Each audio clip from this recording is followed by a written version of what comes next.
That's right, everybody. How's everybody doing? It's the most glorious timer in all of Top Shot streaming. That's right. Out of the, I don't know, 2 or 3 shows that are streaming about Top Shot, my one has the best timer.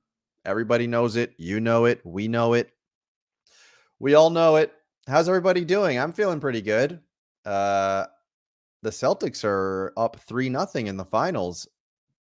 That makes me feel pretty good. How are you guys feeling? I mean, everybody thought the Mavericks were going to get it done, didn't they? All the smart people, all the talking heads, they all thought that the Mavericks would get it done. Your Nick Wrights of the world, those people, a lot of the people on ESPN, or as you call it, ESPN, no one wanted to give the Celtics their shine.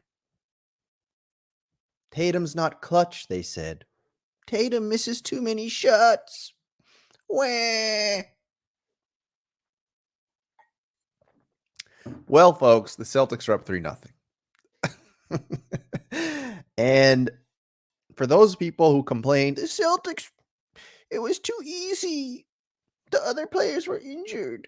It's not fair. When you have the best team in basketball, your path becomes easier. And injuries occur. Porzingis, look how good he was in the first game. We don't have him anymore. We still got it done. Why? Because the Celtics have an amazing team. They've built an incredible team. Brad Stevens is an absolute wizard. He took over the reins from Danny Ainge and just kept that locomotive moving. We'll talk more about the Celtics and the Mavs series when Colton gets here. He'll be here in a little while, like 10 minutes or less, 7 minutes. But, the job's not done. It is 3-0, and no team has ever blown a 3-0 lead. But no team had ever blown a 3-1 lead before Ben Shavar's Golden State Warriors blew that. And Stan, injuries are part of the playoffs. And if that's what happens, and there's no one injured on the Mavericks. Why aren't the Mavericks doing better, Stan? The Mavericks, look how well they played. Why not? Because the Celtics are a better team. Because defense wins championships. Because the Celtics have an excellent overall squad. They were the best team in basketball. If we were playing this the way they play European football, which we don't, but the Celtics dominated the entire season. If you look at European football, the team that dominates the regular season are the champions. And then the other playoff type of deals are something completely different. The Celtics were the best team in basketball. So if you want to cry that people got injured, well, that's just part of the game. And we've had injuries. Your team has had injuries. All teams have had injuries, but the Mavericks are not injured. They have arguably the MVP on their team. Luka Doncic could have been the MVP this last season. He looked like the MVP going into this series. He looked like the playoffs MVP. But the Celtics have an incredible team. They exposed him on defense. And that's what happens when you have an excellent team, when you have a great coach. And this is great. This is a great redemption story too for Joe Mazzulla, because a lot of people, myself included, were not so sure about Joe Mazzulla after how he looked versus the Warriors in that finals. But that wasn't really fair because he didn't have a full preseason, right? He got thrown in there because Ime Udoka couldn't keep it in his pants. So Joe Mazzulla was thrown into the role. We have a lovely sticker from friend of the show, one Boston base, and he says, "Now I am become death, the destroyer of worlds." I think he may have messed that up slightly. But ice cream so good to the destroyer of worlds, Boston base. Thank you so much for such a kind and generous sticker.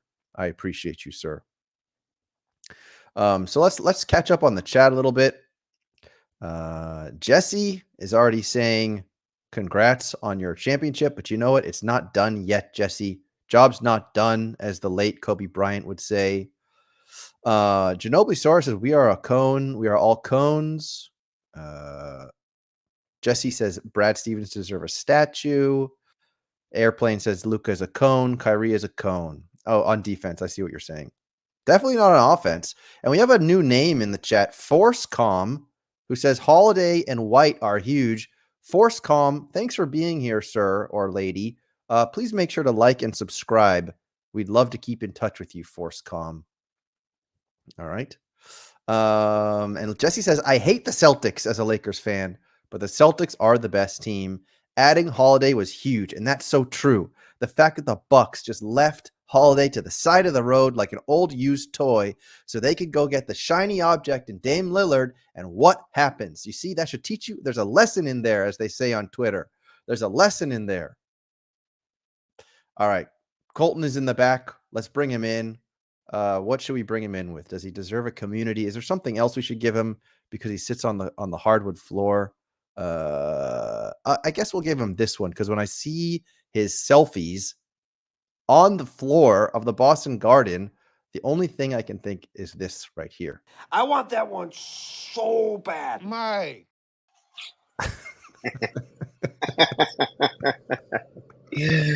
Tandy man, how are you? I'm good, sir. You seem like the most interesting man in the world in Top Shot terms. Because all I see these photos. You're with Mike Wilbon, JJ Redick, and Doris Burke, and I think were you with Shaquille O'Neal as well? Who else? I pulled up on Shaq, Shams. Let's see, PJ Carlissimo. Oh yeah, I saw that too. Mark Cuban. Okay, saw that as well. I think that pretty much sums it up. JJ was cool.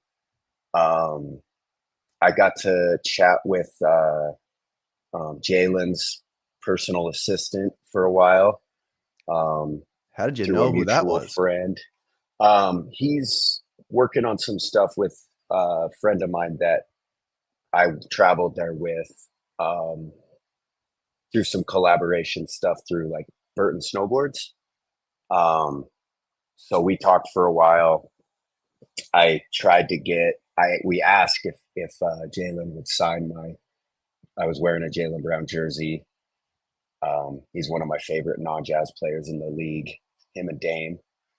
But he was like, "Yeah, probably not." I did show up 2 hours early, but he's like, "Let's do it later in the summer. I don't want to ask JB to sign something right now." I was like, "Yeah, I get that. It's the finals." Yes, he's locked in. Don't talk to me about anything other than basketball. Yeah. So that's crazy, man. So you're doing things with a snowboarding company, it sounds like. I on your Twitter profile, it says you're a teacher. What's your story? Who are you, sir? Who is this guy? I work with teenagers in a drug rehab in Utah. And before I worked here, I worked in snowboard shops. I've worked at my current place of work for 14 years now.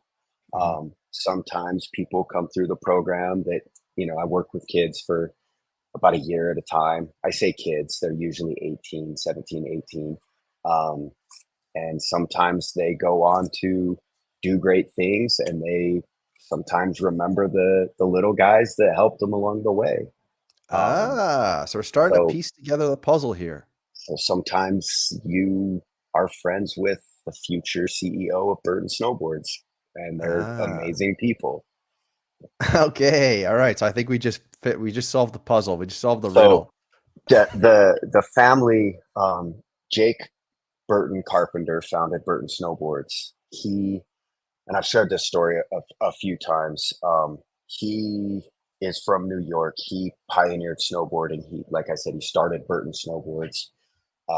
He was a massive Celtics fan. He passed away a few years ago, but he was a massive Celtics fan.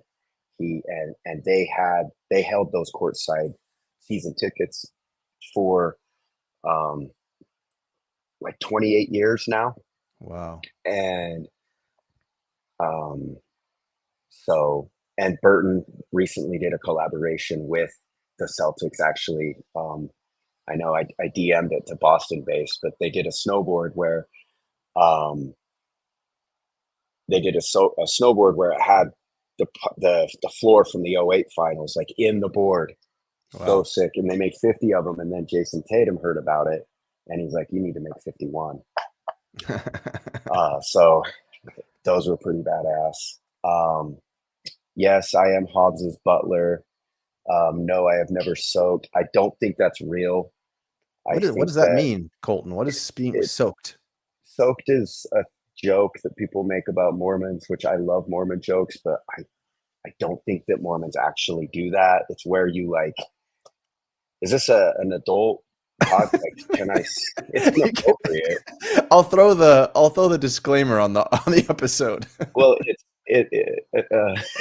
there's no, it's when you put it in and you just don't take it out for a long time.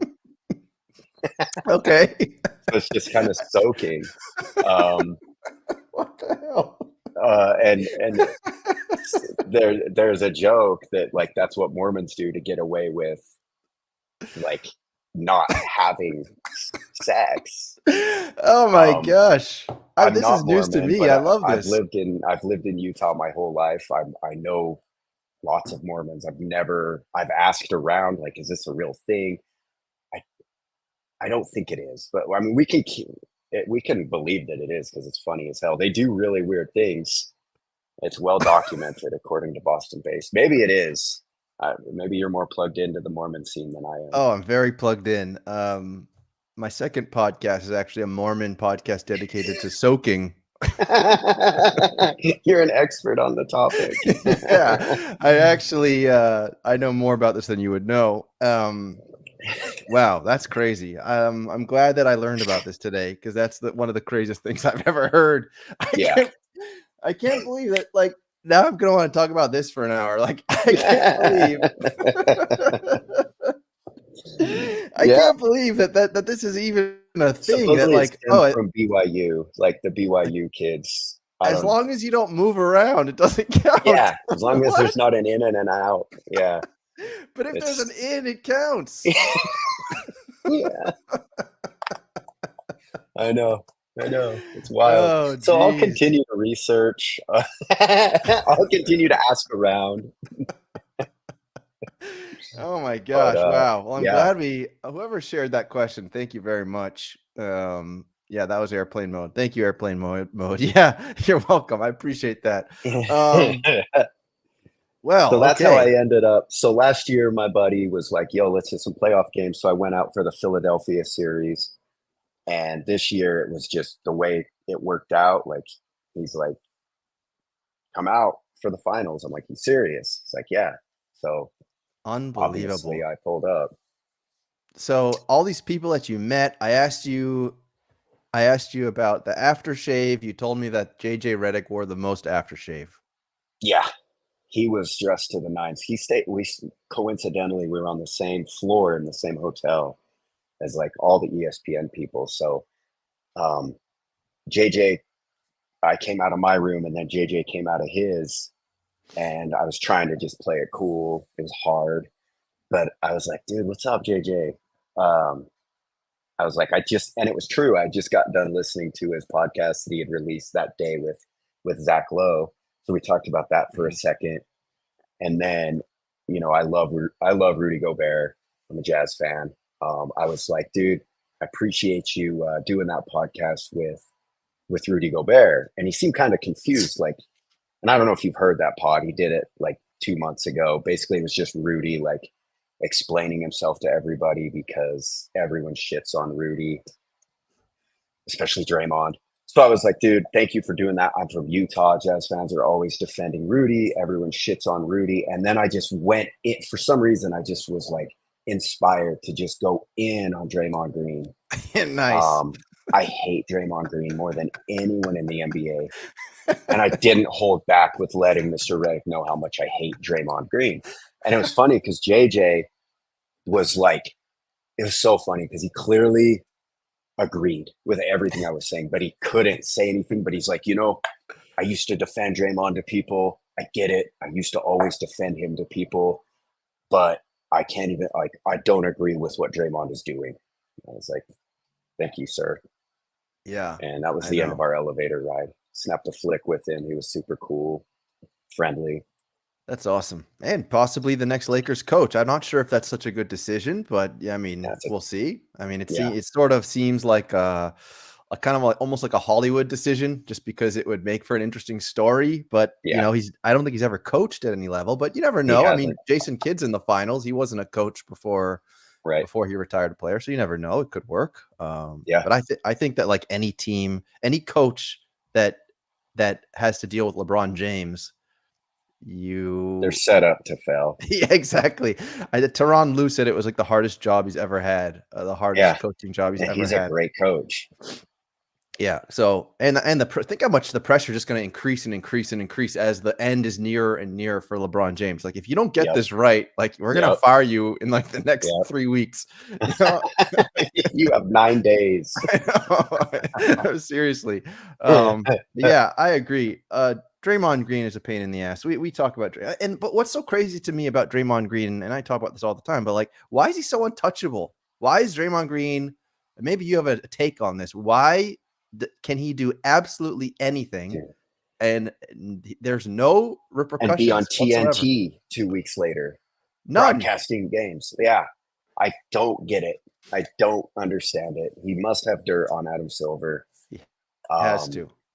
It's insane. Even half the Warriors fans are sick of him. I feel like, I don't know if that's true. I made that up, but yeah, I mean, I don't know. I feel like if the jerk in the league is on your team, you like him, and as soon as he leaves your team, you don't like him anymore. It's like it's like Patrick Beverly or something. Like, if he's not on your team, you hate him. If he's on your team, oh, he's great. Yep. Yep. Anyway, so what was it like then? So you're at the finals. Obviously, your shining moment was telling Luka, was trash talking Luka, and then he barked back at you, and then Pat McAfee called you a masshole. Yeah. So that was game 2. Yeah, we game 1. Game 1 was cool because I rocked the Top Shot shirt, and it was funny because last year I wore a Top Shot shirt, and a lot of people saw me on Twitter, and people recognized it. It was pretty cool. And so I DM'd Steve at Dapper Labs, and I was like, hey, I'm going to a finals game. Why don't you get me a Top Shot shirt that's different, like that? It's easier to read. So he had one made up, like, I'm not wearing it today. He had one made just for that. So it was like a 1-of-1 shirt. They rush mailed it to me so I could wear it at the finals. So that was pretty cool. And before game 1, Mark Cuban was kind of just, and if you have courtside, you can get to the arena 2 hours early. So I was there 2 hours and 10 minutes early, waiting for the doors to open. We go into our seats, and Mark Cuban is in there, and he's just walking around taking pictures with people, and he seems friendly. So I'm like, gotta talk to Mr. Cuban. So, and I'm a chatty dude. Like I will talk to anyone about anything, anytime.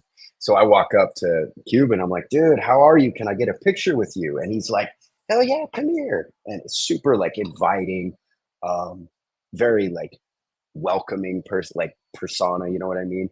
And shit you not, he goes, I see you got the Top Shot thing going, huh? And I was like, you know what Top Shot is? I didn't know he had an account. I see everyone already knew that he had it. I didn't know that. He's like, yeah. And he goes, I love Top Shot. I was way into that at its beginning, buying tons of Mavs players. I haven't even looked at his account. But and then he's like, I know it's so funny because he's like, I know the guy that started it, Rogom. He couldn't get it right. I was like, oh, Roham. He's like, yeah, I've met him a couple times. Nice guy. I was like, yeah. And he's like, yeah, man, awesome. And then I should have said, like, you should buy it. Yeah. And that's what I like George Costanza, like when he drives away, thinks about the diss. Like that's what I should have said. But that was pretty much the end of our dialogue. But he was incredibly friendly. And then Shaq was sitting courtside a few rows down, and earlier before the game, I'd asked him for I'd asked his like bodyguard. I was like, "Yo, you think I could get a flick with Shaq?" And he's like, "No pictures." So I was like, "All right, whatever." So it was like the end of a quarter, so I was walking out to take a leak, and Shaq is just sitting there by himself, empty seat next to him, and I'm like, "Yo, Shaq, how you been?" I always say "how you been" to people so that they think that like, wait, does this guy know me? And he's like, "How are you, brother?" I was like, "Good. Can I get a picture?" And he's like, "You bet, brother." He kept saying brother and like talking all Shaq like. So I just plopped down next to him and I'm like, "You having fun?" He's like, "Oh yeah, brother." So I just took the picture. Sounds like you met Hulk Hogan. And yeah, that's how he was talking. And I went out and I got like, there was this dude that's like giving people cannolis like by the courtside lounge. So I was like, "Give me two." So I got two cannolis and I came back in. I was like, "Yo, Shaq, I got you a cannoli." And I'm like trying to give it to him. He's like, "No thanks, brother." I'm like, "You sure? These are good." He had the nicest suit on. Like, of course, he wasn't going to take a cannoli from some ginger. I have one rule: it's no cannolis from gingers. But yeah, I did try to give Shaq a cannoli. So yeah, it was dope. But then game two, I was like, I gotta step up my game a little bit. And it was weird too because like people in Boston hate Kyrie Irving. Bad, like Boston based. Oh, the cannolis were insanely good. I ate both. Yeah, hell yeah. The Kyrie hate is extra in Boston. Like I got to be honest, Boston based. Like you guys, well, and you, Tandy. Do you live in Boston?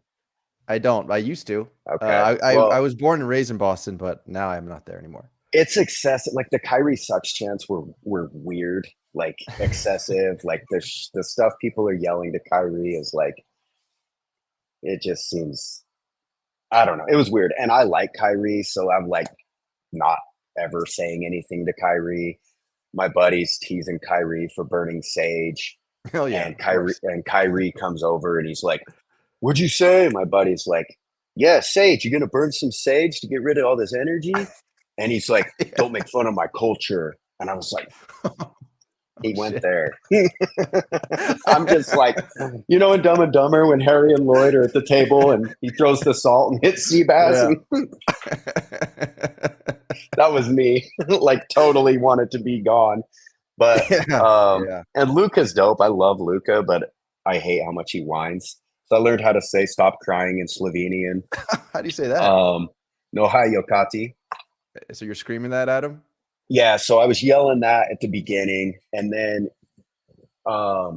he went to the free throw line in the first quarter, and I'm saying to him, I'm like, "Luca, do not miss this free throw." And bro, like, you really can hear everything. Like, I didn't even need to yell that. Like, he fully could hear it. I was like, "Do not miss this free throw, Luca," and he missed it. And I just start laughing at him and I'm pointing at him and I'm like, oh my God, you guys, Luka missed the free throw. And I'm like, all right, Luka, don't miss the next one. And he misses that one. And same thing. I'm laughing at him. Then he comes down with the ball, and every time he would pass, I'd be like, nope, nope, nope. So finally, he buries a shot, and he goes, keep talking shit, right in my face. And I'm like, all right. So, and I said, I'm like, all right, bet. So maybe two, it might have been the next possession. I don't know. It's all a blur. I was scared to death. Maybe 2 possessions later, he comes down, and I think it was Tatum picked him up at half court, and Luka's backing him down, trying to figure out how he's going to get open. And I'm yelling at him. I'm like, Luka, you're not like that. Pull up from there. I keep saying, pull up from there. You won't. You're not like that. Which he is like that. Like if anyone is like that, it's Luka. But I was still saying it. I was like, you don't got it today. You're not like that today. I must have said that like 6 times. And there's no doubt in my mind that he came to drill that shot in front of me. He could have went left just as easy, but he came right. He hit that sick, like jab step, fade away, buries it before the ball even drops to the ground. He's in my face and he goes, keep talking shit, mother calls me a mother effer. And at that moment, I knew like that I had made a mistake. But so he goes down, and then the next 2 times he scores before the ball even comes through the net, he's just glaring at me like so funny. But I mean, and I knew, like, I was like, you guys know if I talk shit to Luka, he's gonna catch fire. And they're like, yeah, but you have to. Like, you have to. And he did. He caught fire. Can you imagine though? Can you imagine if they won that game and then you became the Grant Williams scapegoat of all Boston Celtics fans, and you'd be on like every national network right now, and everyone would hate you? Yeah, I know. I'm glad that it didn't play out that way, because that definitely crossed my mind. Even the Celtics would have been pissed at me. Oh, Jaylen Brown would have been like, take that jersey off. I know. So I actually have some data right now on Luka. So someone called Luka Cone, and is this a real account? This is the real one, NBA Central. It's not the fake one. But there you go. Highest blow by percentage allowed on drives in a series. So Luka is right at the top. And all series, all playoffs long, he kind of just lets people drive right by him. 67%. Mm-hmm. Did you see that game 1? I don't remember where I heard this, but Jason Tatum set his all-time record in game 1 for most drives to the hoop at 29. And they probably just targeted Luka like on every single drive for that. Yeah, and it was Jaylen Brown's second most in his career of driving to the rim. I mean, that's might have been easy. Game 2. It was 1 of the 2. But yeah, I mean, poor Luka. And I'm surprised because I never really drilled down into Luka's defensive stats or anything like that. I always just knew Luka was just an absolute phenom on offense. I never realized though that he was such a poor defensive player to this degree. I didn't either. Derek Lively did a good job previously, and Gafford of hiding it, but it just doesn't work with Boston. There's too many guys that can shoot. Because I was thinking about like another exciting white of the NBA, like the MVP, Jokic. Jokic is also not a great defender, right? But I don't think he's as bad as Luka. No, I mean, Jokic will get some blocks. Jokic will do something. But partly because it's his position and his size. But yeah, he's hard and level bad. Yeah, unbelievable. So we can talk Top Shot for a second. Let's see here.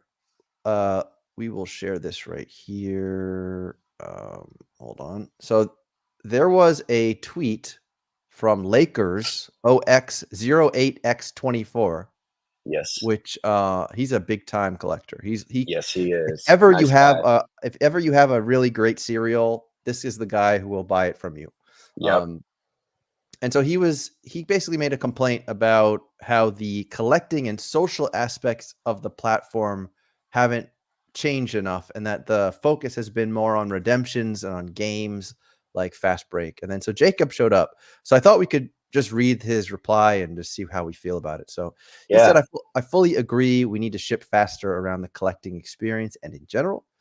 In recent weeks, we've organized ourselves to set up an entire team dedicated to the collect experience, complementing and mirroring the learnings slash successes we've seen from a team that's been focused on fast break. All right, so that's kind of interesting. It's the team that's been focused on fast break, and we've seen how that team has done. They've done very well, and imagine that team is equally like strategic, but also equally on the UI UX side. And in that regard, they've been crushing it, in my opinion. Hmm. So if they are now going to be working on this collect experience, I think we're headed for some interesting things. He said that the priorities include testing, iterating, and eventually gold plating. I don't have it. Do you know what gold plating is? I wasn't sure what that means.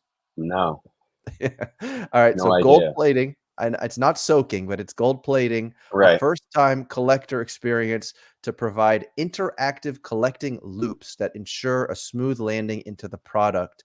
Progression is critical. So what's interesting there actually is that it almost sounds like onboarding as if it were a game. And these are people who built the fast break game. Yeah. Right. Making the experience more social and shareable on the app.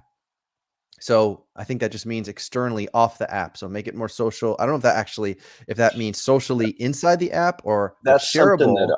Yeah. I've I've had some internal conversations with some people at Dapper on this. I've been giving feedback because as a team captain, like we have a little bit more opportunities to share stuff, and something that I've um, really been pushing to the team is how stupid it is that when I get a badass moment, like we all love flexing our moments, right?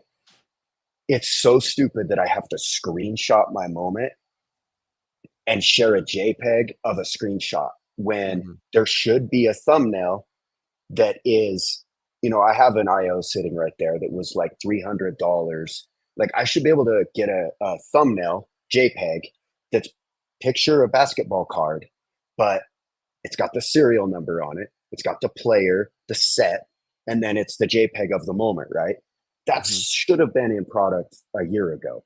You can Mhm. use it as your phone background. You can send that to X or Discord. Like, look at this moment. That's so much more appealing to look at than a dumbass screenshot.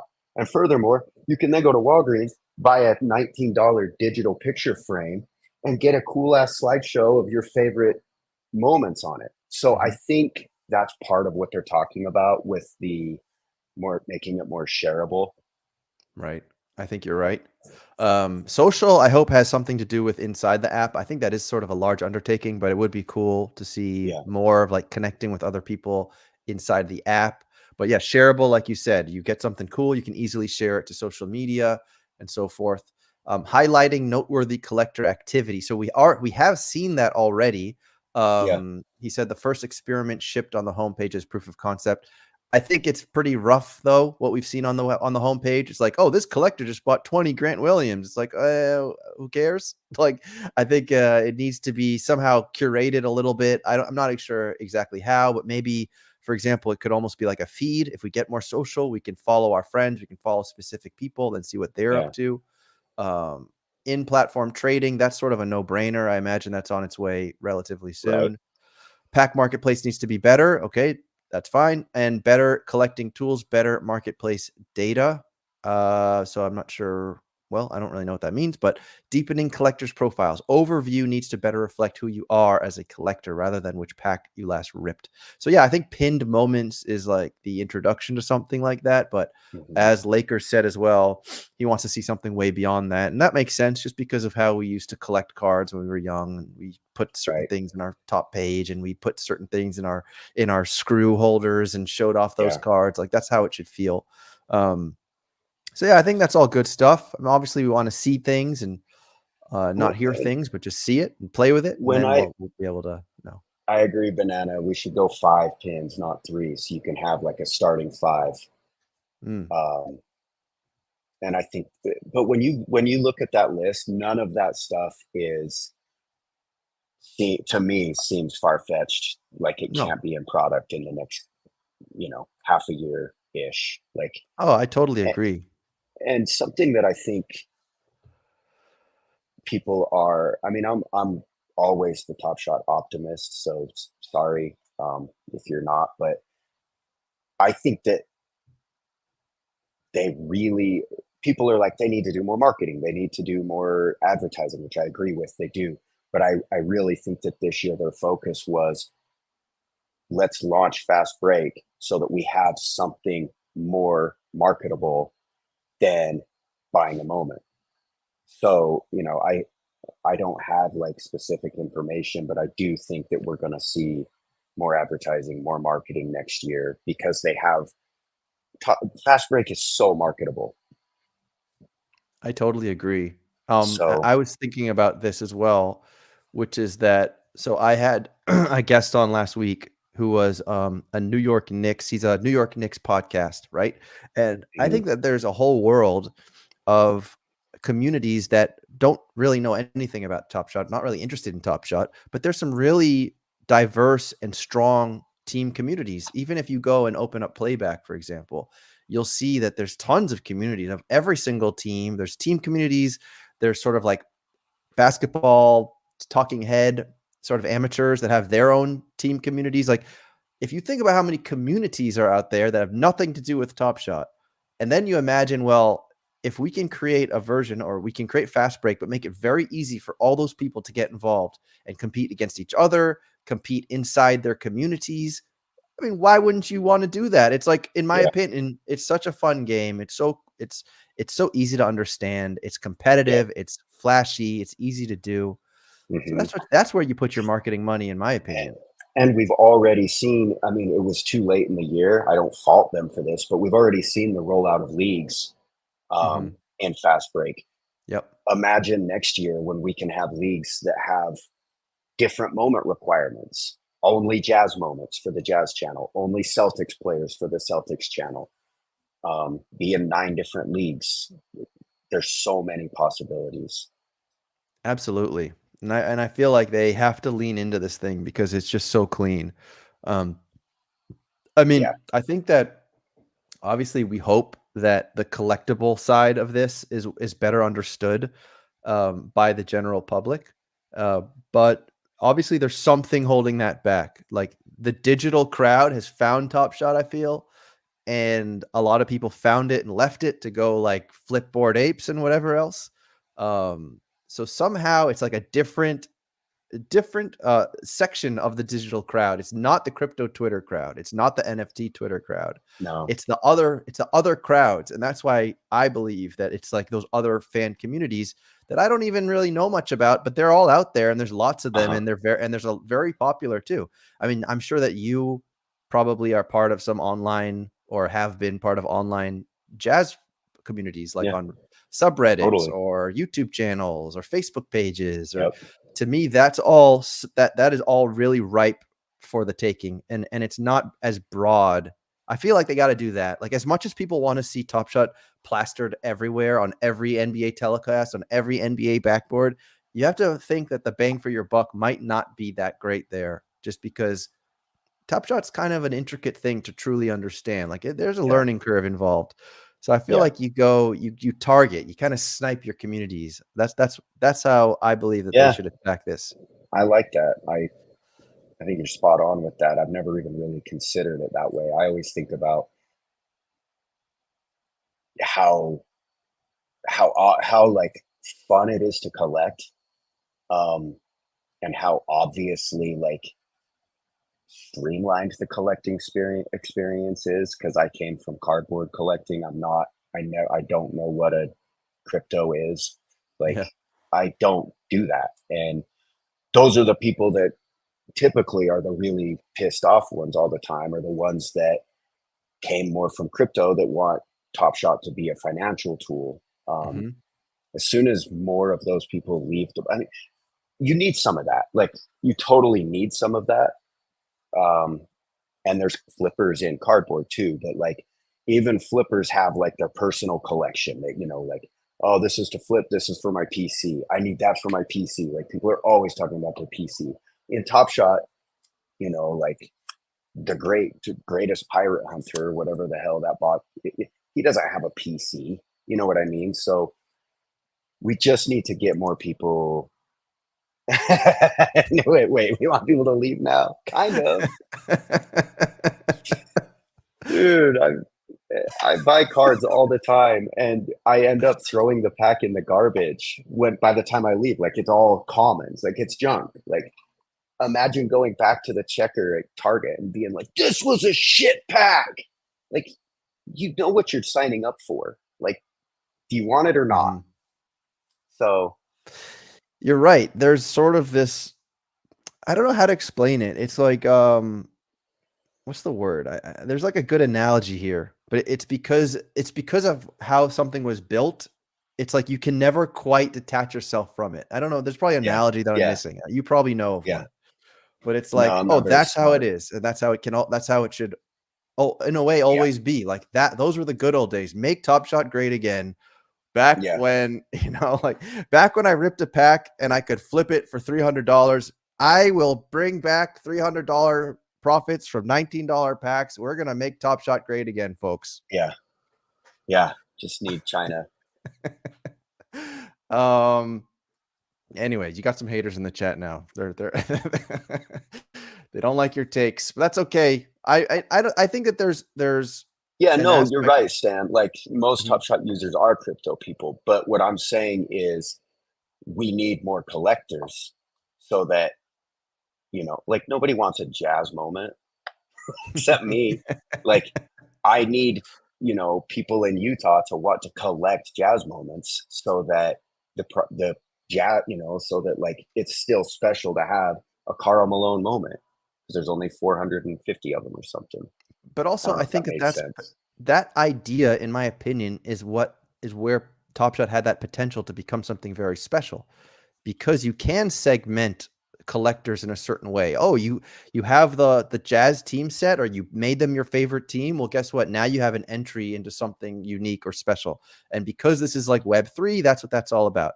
And I think that that is one side of it, which makes a ton of sense. And I think that when Top Shot is a healthy ecosystem, that's how it's working. Is like, oh, Yeah, I want to prove my fandom, so I'm going to collect this, this, and this, and that gets me this, this, and that. yeah, At the same time, though, as a collectible, same way that there's physical cards that operate this way, there's always going to be like speculators, and that's also what creates the big sort of newsworthy events. So you need both of those things. You need the yep, speculators who are like, I just bought a Michael Jordan logo man for $1.5 million, and I'm the best. And I yeah, just ripped a right. Wembenyama 1 of 1, and it's worth $300,000.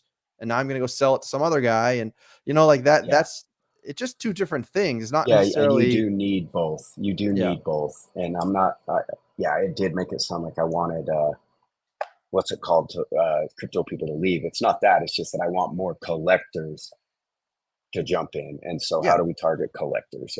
And I think you were talking about that, like these subgroups and it's there. exactly. Yeah, the crypto people, they can keep doing their thing, but we just want a whole new rush of people who want to collect for that, more of the collectible side, less of the speculative side. That's what I would say. Yeah. Um, There's like the let's new see. Larry Bird moment. Mhm. Such a badass moment, minted to 199. There should be 199 people out there that want that just because it's cool. Yeah, It's that moment. Like I'm amazed that I can afford that moment right now. yeah. I haven't even checked on the prices of the anthology. I mean, the anthology moments were kind of. I didn't really see them coming.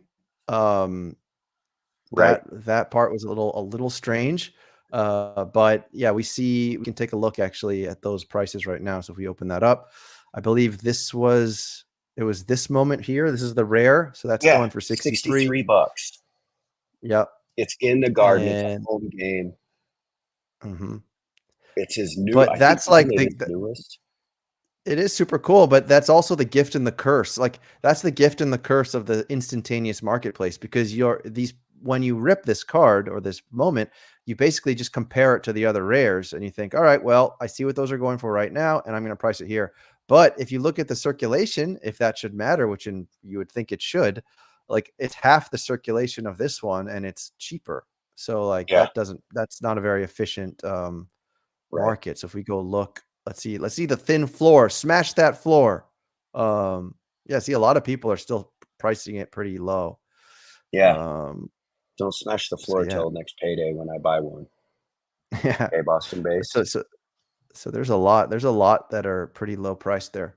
Um, but yeah, I mean that when you think about the anthology moments though, that is pretty cool. Like if you could understand the benefits and sort of the attraction of collecting, you get to collect all these moments of your favorite players from history. Hmm. There's something cool there. I think we just have to figure out like what actually is the tangible benefit. Like you have like the intrinsic benefit of saying like this is my favorite player and I get to have it. And then I think obviously that's what Lakers was saying. Well, okay, you want to be able to show it off in a better way. Show it off to your other NBA fans. It makes more sense. That's more inviting. That's less sort of scary. That, oh, look, this is a weird digital NFT collectible, and people don't know what that means. And somehow you got to bridge that gap. Yeah. So all right, Banana's out. Bye, Banana. Bye bye. So let's see. Yeah, I see what you mean, Bond.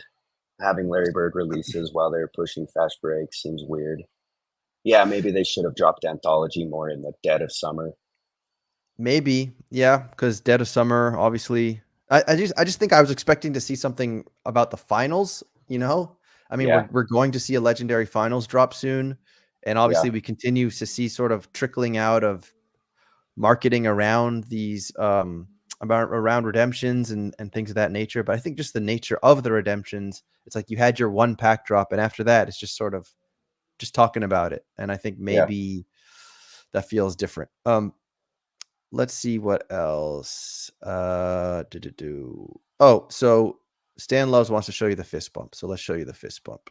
It's a nice little palate cleanse. So I think I appreciate it. Yeah, man, that was an awkward fist bump. Don't clip that. Don't clip that. Just gonna clip that. It's gonna go viral. Jesus Christ. No, I appreciate it. It was weird.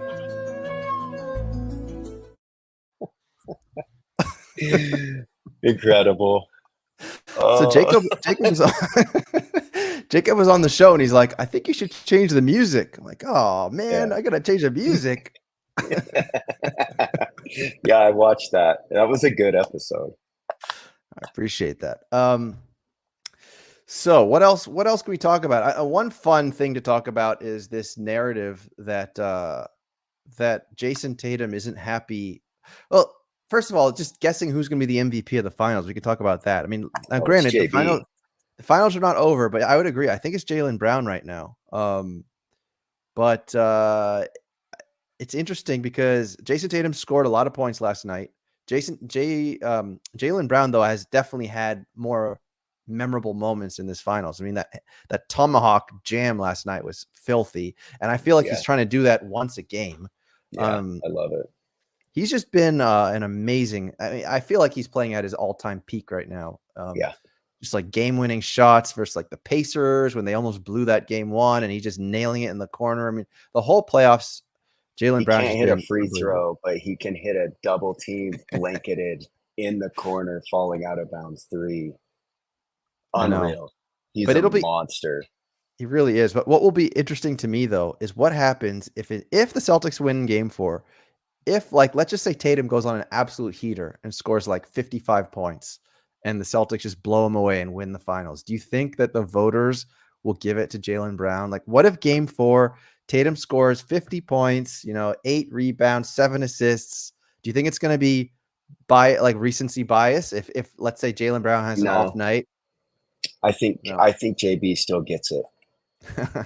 I've thought about this. You have, okay. What do you think?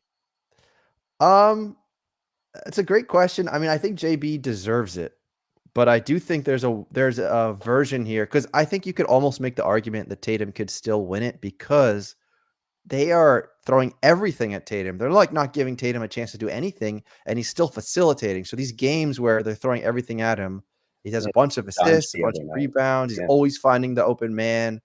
So you could make an argument for it, but I do think Jaylen Brown deserves it just because I feel like he's like I said, I feel like he's playing at his ultimate level right now. I don't think he's ever Yeah. looked like this ever. I think he's just executing on such an amazing level.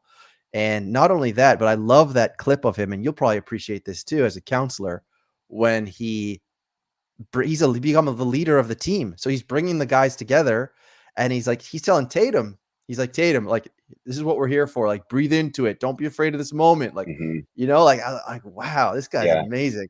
So like, so I think for those The, reasons, I feel like he deserves this. the reason that the Celtics are going to win the championship is the same reason that Jaylen Brown doesn't, or Tatum, they don't give a shit who wins it. I genuinely believe that they don't give a shit. Like those two, Andrew and D White, like they're so locked into their game plan, to running their offense. They have never been this disciplined. Like Tatum hasn't taken any ridiculous ISO fadeaways. Like they are running the same 3 plays every time down. They just want to win the championship. Like they do not care. Yeah, Drew Holiday could win it. I Like know. there's a world where Drew Holiday wins it. Probably That's not. true. But if Probably it not. goes 5 and he has 2 really good games, I mean, he was phenomenal in the first 2. Hmm. Yeah, for But sure. I genuinely believe JT and JB are close, and I don't think either of them care. And it's great too that finally, as Celtics fans, I mean, a lot of people hate on the Celtics. I'm not sure why exactly. Because they're successful. Same reason I hate the Lakers. I guess so, but I mean, I just feel like the stars in the Celtics they're the kind of players you should be able to root for. They're not corny. They're not Yeah, annoying. they're not They're Hollywood. not like, scandalous. There's none of that stuff with them, which I really appreciate. And also, I guess for me personally, like when I used to go to Celtics games, I could buy tickets outside of the Garden for like $10 off a scalper, and the best player on the team was like, I don't even know, is Antoine Walker and like Gerald, what was his name? Eric Strickland. I mean, these are some real old names that most people Yeah, probably never heard yeah, of. That's what I used to watch, like Dana Barros and Eric Strickland yeah. and Walt Carty.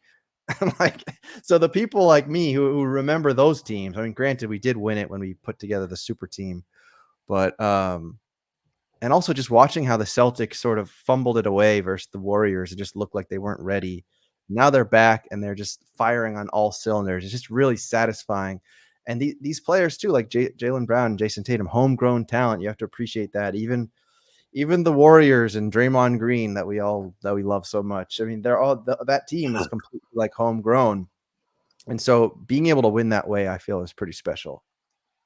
Yeah, it's a lovable team. There's no egos. There's no like annoying personalities. Yeah, I. There's no Draymond. There's no. Seriously, like people were going bananas for Porzingis when he pulled up for Game 1. Like D White's awesome. Is D White going to be here next year or there? That's a good question. I don't know what his contract situation is. Let me say Celtics contracts. Boston based. I didn't know you snowboarded. I would So love to go snowboarding. it says he's If gonna that's what you need. his current contract will expire next season, so he's looking for an extension. Yeah. So I'm Can guessing he'll Boston get it. extend him? I hope so. I mean, I think he's so good, and his hairline is better than ever. It is. It really is. When he had that flop going on from San Antonio, that was very questionable. Yeah, that was wild. I feel like if he kept that, he might not be the player he is today.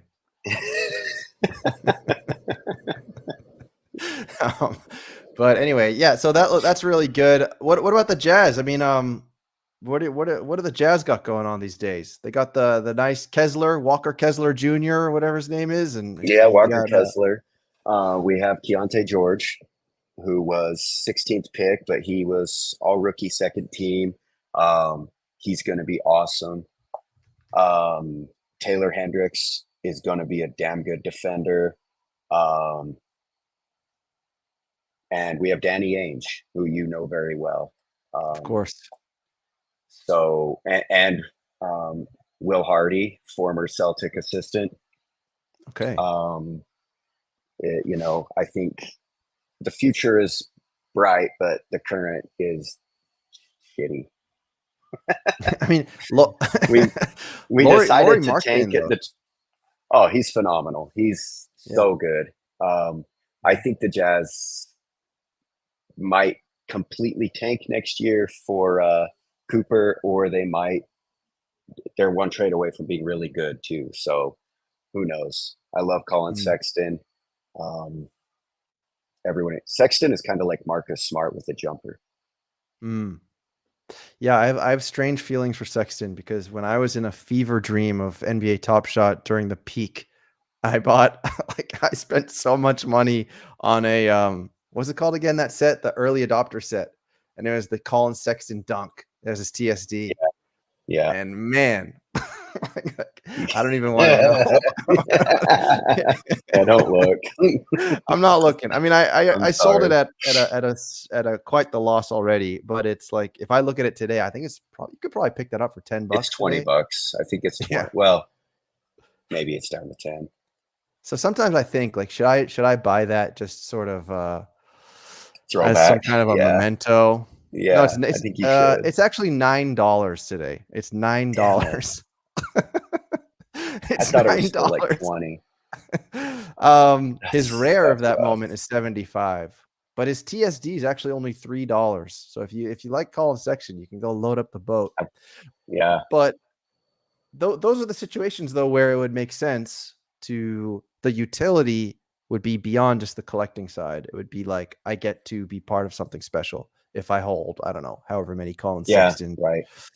That's what would make sense. Yeah. But anyway, that's for the marketing brains. Hopefully they will listen to this and podcast. Leagues could help that. Like if we can have leagues where you can only use Top Shot debuts and or rookie moments, like that could help that a lot. If we get a ton of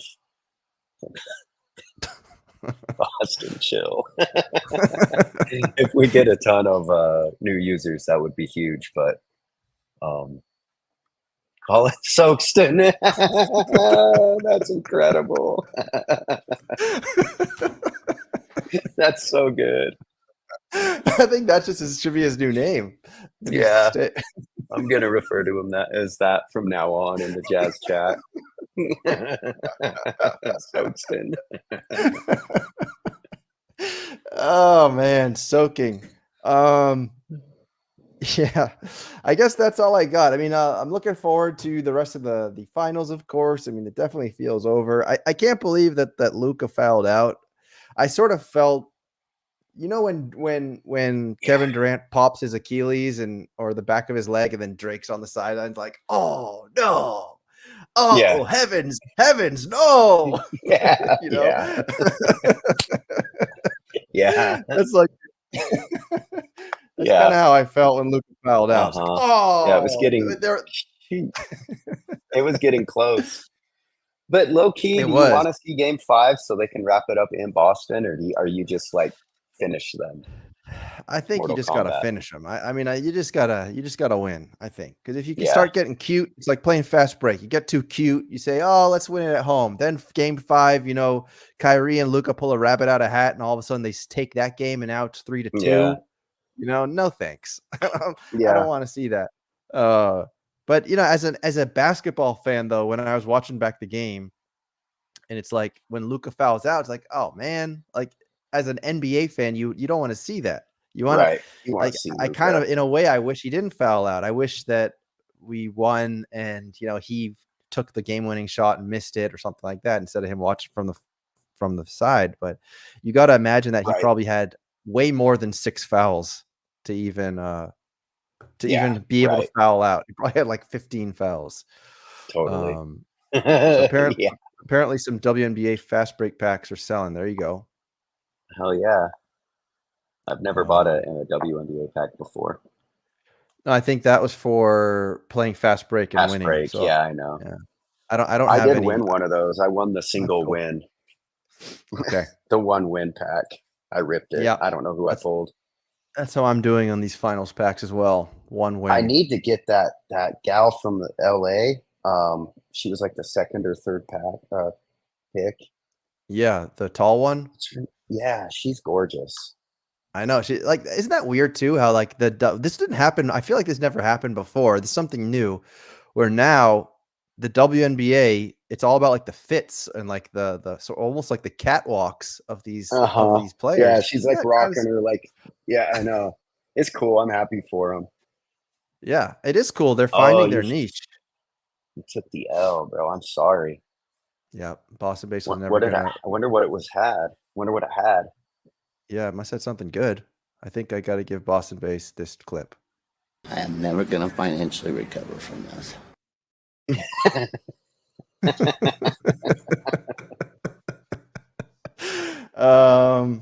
Yeah. Oh yeah. All right. I guess I got Well, nothing else. Colt, what you want to tell the people where to find you, or you want to say anything else? The stage is yours. Go ahead. man, I got nothing really. I go Jazz, go Celtics, go Luca, go Top Shot. All right. I really got nothing, man. Twitter at Colton. I'm a regular in the Jazz Discord. And I love connecting with everyone. I love collecting and connecting. Yeah. I appreciate you having me on. Let's do it again sometime. Pretty please. Yeah, for sure. Yeah, I appreciate you coming on. I'm very glad to hear all the stories because yeah, whenever I see those courtside picks, I'm like, oh my lord, that's the most interesting man in the world right now. So Luckiest for sure. Yeah, but that's great, Got man. my I mean, Celtics hat, yeah, I love which it. is awkward because I'm a diehard Jazz fan, but when Hey, in you Rome, gotta, why not? and I When in had the Rome. patch. What's the Had patch? Is to. it said the NBA Finals? Yeah, Oh I had to wow, grab the JB jersey, and they had finals patches at the shop, so like put it on the amazing, back. Pretty amazing. sick. There you go, Boston Jazz Base, giving you your poker. flowers. All right, Yeah, well, very thanks, good. Boston based. Very good.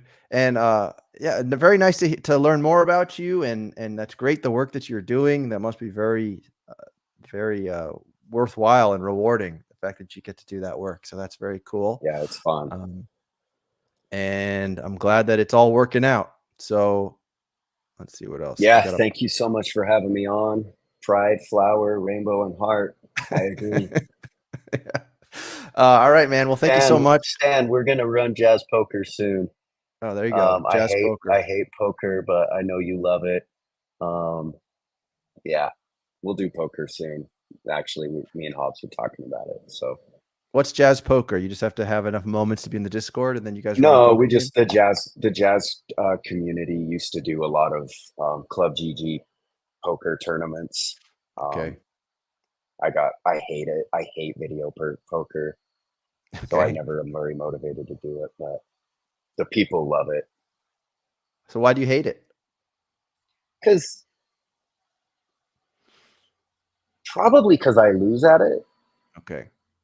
But when I play poker with people in person, it's just a way different experience. And I compare the two, and I'm stubborn and I can't get past, I'm like, this is different. I can't tell. I can't wear my sunglasses. I still should wear my sunglasses when I play, but yeah. All right. That makes sense. All right. Well, Colton, thank you so much for making the time. Go enjoy the rest of your day in the Rocky Mountain, wherever you are, somewhere in Utah. And yes, sir. Ogden, Utah. Yeah, and let's I enjoy will. the NBA Finals and let's go Celtics. Yes, sir. Thank you All so right. much. I'll see you guys soon. All right. Take care. Static Selector.